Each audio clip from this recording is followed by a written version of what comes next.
ಈ ಕಬ್ಜಾ ಅಂತ ಒಬ್ಬ ಯೂಟ್ಯೂಬರ್ ಇದ್ನಲ್ಲ, ಅದೇ ಅರ್ಧ ತಲೆ ಬೋಳಿಸ್ಕೊಂಡು ಇನ್ನರ್ಧ ಮೀಸೆ ಕರ್ಸ್ಕೊಂಡು ಸಿಕ್ಕಿದ ಗಾಡಿ ಡ್ರಾಪ್ ತಗೊಂಡು ಧರ್ಮಸ್ಥಳದವರೆಗೂ ಪಾದಯಾತ್ರೆ ಮಾಡ್ತೀನಿ ಅಂತ ಹೋಗಿದ್ನಲ್ಲ ಆ ಹುಡುಗ, ಅವನನ್ನ ಮಾಗಡಿಲಿ ರೋಡಲ್ಲಿ ಹಿಡ್ಕೊಂಡು ಜನ ನಾಯಿ ಹೊಡೆದಂಗೆ ಹೊಡಿತಿದ್ರು. ಈ ಹುಡುಗ ಅಯ್ಯೋ ನಾನಲ್ಲ ಕಣ್ಣ, ನಾನು ಟೆಂಪಲ್ಗೆ ಬಂದಿದ್ದೆ ಅಷ್ಟೇ ಅಂತ ಗೋಳಾಡ್ತಿತ್ತು. ಇನ್ನೊಂದು ಕಡೆ ಈ ಕಾರ್ಯ ಕೆಲಸ ಮಾಡ್ಕೊಂಡು ಒಂದಷ್ಟು ವಿಡಿಯೋ ಮಾಡ್ಕೊಂಡಿದ್ದ ಸಕ್ಕರೆ ನಾಡು ಕೆಂಪ ಅನ್ನೋನ್ಗೂ ಹಂಗೆ ಬೀಳ್ತಿದ್ವು. ಇದೇನಪ್ಪ ವಿಷಯ ಅಂತಂದ್ರೆ, ಮೊನ್ನೆ ಹೊಸ ವರ್ಷಕ್ಕೆ ಅಂತ ಈ ಸೋಷಿಯಲ್ ಮೀಡಿಯಾ ಸ್ಟಾರ್ಗಳು ಇದಾರಲ್ಲ, ಇವ್ರಿಗೆಲ್ಲ ಮಾಗಡಿಯಲ್ಲಿರೋ ಒಂದು ತೋಟದಲ್ಲಿ ಪಾರ್ಟಿ ಇಟ್ಕೊಂಡಿದ್ರಂತೆ. ಅಲ್ಲಿ ಕಂಡುಬುರ್ದಿ ಎಣ್ಣೆ ಕುಡ್ಕೊಂಡು ಹೊಟ್ಟೆ ತುಂಬಾ ಬಾಡ್ ತಿನ್ಕೊಂಡು ಮನೆಗೆ ಹೋಗೋದ್ ಬಿಟ್ಟು ಕೆಲವು ತಿರುವಾಕಿಗಳು ಕಿಡ್ನಾಪ್ ಮಾಡಕ್ ಹೋಗಿದಾವೆ, ಹಾಕೊಂಡು ಇಕ್ಕಿಸ್ಕೋತಿದ್ದಾವೆ.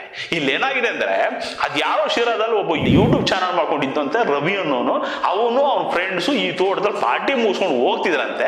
ಆ ಟೈಮಲ್ಲಿ ಒಂದು 17 ವರ್ಷದ ಹೆಣ್ಣು ಮಗು ದಾರಿಯಲ್ಲಿ ಕಂಡೈತೆ. ಆ ಹೆಣ್ಮಗ ಅಷ್ಟೊತ್ತಲ್ಲಿ ಅಲ್ಲೇನ್ ಮಾಡ್ತಿತ್ತೋ ಗೊತ್ತಿಲ್ಲ. ಈ ಬಡ್ಡಿ ಮಕ್ಳಿಗೆ ಎಣ್ಣೆ ಇಟ್ಟು ಪಿತ್ತ ನೆತ್ತಿಗೇರಿದೆ, ಗ್ರಹಚಾರ ಕೆಟ್ಟಿದೆ. ಆ ಹೆಣ್ಮಗುನ ಕಾರೊಳಗೆ ಎತ್ತಾಕೊಂಡು ಅರೇಂಜ್ಮೆಂಟ್ ಮಾಡಿದ್ರಂತೆ. ಹೆಂಗೋ ಇವರಿಂದ ತಪ್ಪಿಸ್ಕೊಂಡು ಆ ಹೆಣ್ಮಗಳು ಅವ್ರ ಅಣ್ಣನ್ ಕಾಲ್ ಮಾಡಿದೆ. ಅವ್ರ ಅಣ್ಣ ಬಂದ್ಬಿಟ್ಟು ಇವ್ರನ್ನ ಹಿಡ್ಕೊಂಡೋಗಿ ಪೊಲೀಸರಿಗೆ ಕೊಟ್ಟವ್ರೆ. ಮಾಗಡಿ ಪೊಲೀಸರು ಪೋಕ್ಸೋ ಕೇಸ್ ಇಶ್ಯೂ ಮಾಡ್ಕೊಂಡು ಇವ್ರಗಳನ್ನ ಬೆಟ್ಟತ್ತವ್ರೆ. ಇದ್ರ ಮಧ್ಯದಲ್ಲಿ ಈ ಕಬ್ಜಾ ಅನ್ನೋ ಹುಡುಗನಿಗೆ, ಈ ಸಕ್ಕರೆ ನಾಡು ಕೆಂಪ ಅನ್ನೋನಿಗೆ ಏಟ್ ಬಿದ್ದಿದ್ ಯಾಕೆ ಅನ್ನೋದಕ್ಕೆ ಕ್ಲಾರಿಟಿ ಸಿಕ್ಕಿಲ್ಲ. ಈ ಪೋಕ್ಸೋ ಕೇಸಲ್ಲಿ ಇವ್ರ ಪಾತ್ರ ಏನು ಅನ್ನೋದು ಹೊರಗೆ ಬರ್ಬೇಕಿದೆ, ಅದು ಪೊಲೀಸರ ತನಿಖೆಯಿಂದ ಗೊತ್ತಾಗಬೇಕು. ಇಷ್ಟಕ್ಕೂ ಈ ಹುಡುಗರು ಹ್ಯಾಪಿ ನ್ಯೂ ಇಯರ್ ಅನ್ನ ಖುಷಿಯಾಗಿ ಮಾಡ್ಕೊಳ್ಳೋದ್ ಬಿಟ್ಟು ತರಲೆ ಮಾಡ್ಕೋತಾವಲ್ಲ ಅನ್ನೋದೇ ಬೇಜಾರು.